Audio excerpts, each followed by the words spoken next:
ഇത് ഞാൻ തുടക്കത്തിൽ ഇടാൻ മറന്നു. എണ്ണ ഒഴിക്കുന്നു. ആദ്യം എണ്ണ ഒഴിക്കും. എന്നിട്ട് വെളുത്തുള്ളി കുറച്ച് മതി ഇട്ടാ, ഒരു 3-4 അല്ലി വെളുത്തുള്ളി, ചെറിയ അല്ലി, കുഞ്ഞല്ലി ഇട്ടാ.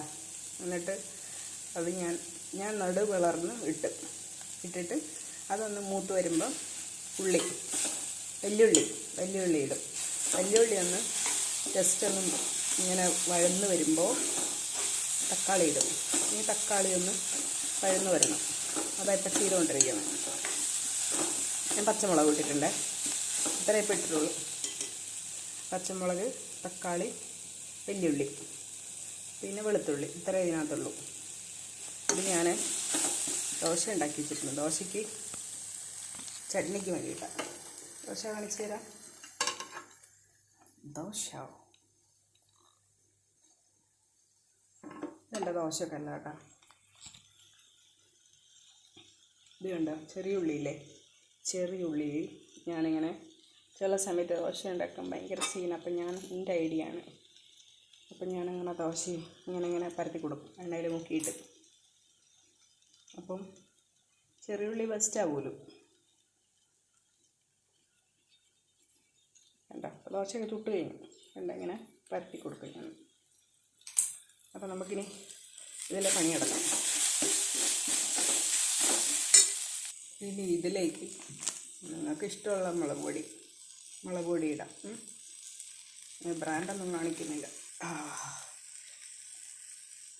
വേണ്ട, ഇഷ്ടമുള്ള മുളക് പൊടി കാണിച്ചു.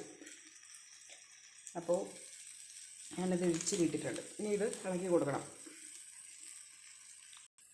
ഇനി എന്ത് ചെയ്യുന്ന അറിയാം, ഇത് കോരി മിക്സിയിലോട്ടിടും.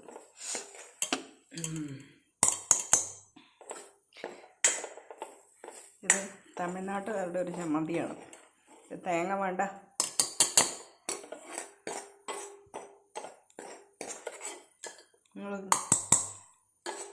നമ്മുടെ ഹോട്ടലിലൊക്കെ പോകുമ്പോൾ ഉണ്ടെന്ന് തോന്നുന്നില്ല. ഇപ്പോൾ ഒരു ചുമന്ന ചമ്മന്തി ഇല്ലേ, തേങ്ങ ഇല്ലാത്തൊരു ചമ്മന്തി. അതെ, ഞാൻ പരമാവധി കല്ലുപ്പ് ഉപയോഗിക്കാറുള്ളൂ. അപ്പോൾ ഇതിലൂടെ ഞാൻ കുറച്ച് കല്ലുപ്പിട്ടും. അപ്പോൾ ചപ്പാത്തിക്കൊന്നും കല്ലുപ്പിടാൻ പറ്റാത്തതുകൊണ്ട് മാത്രം ഞാൻ പൊടിയിപ്പ് എടുക്കും.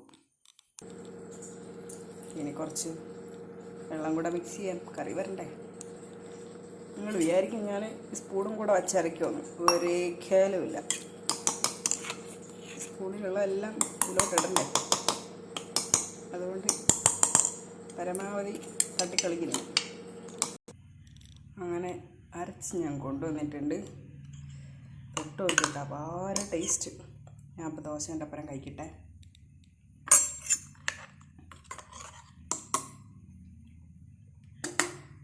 ഞാനിങ്ങനെ ദോശ ഏതിലാണോ ചുട്ട് വയ്ക്കണം അതിലങ്ങ് കഴിക്കും. എനിക്ക് ദോശ ഞാൻ പറഞ്ഞതേ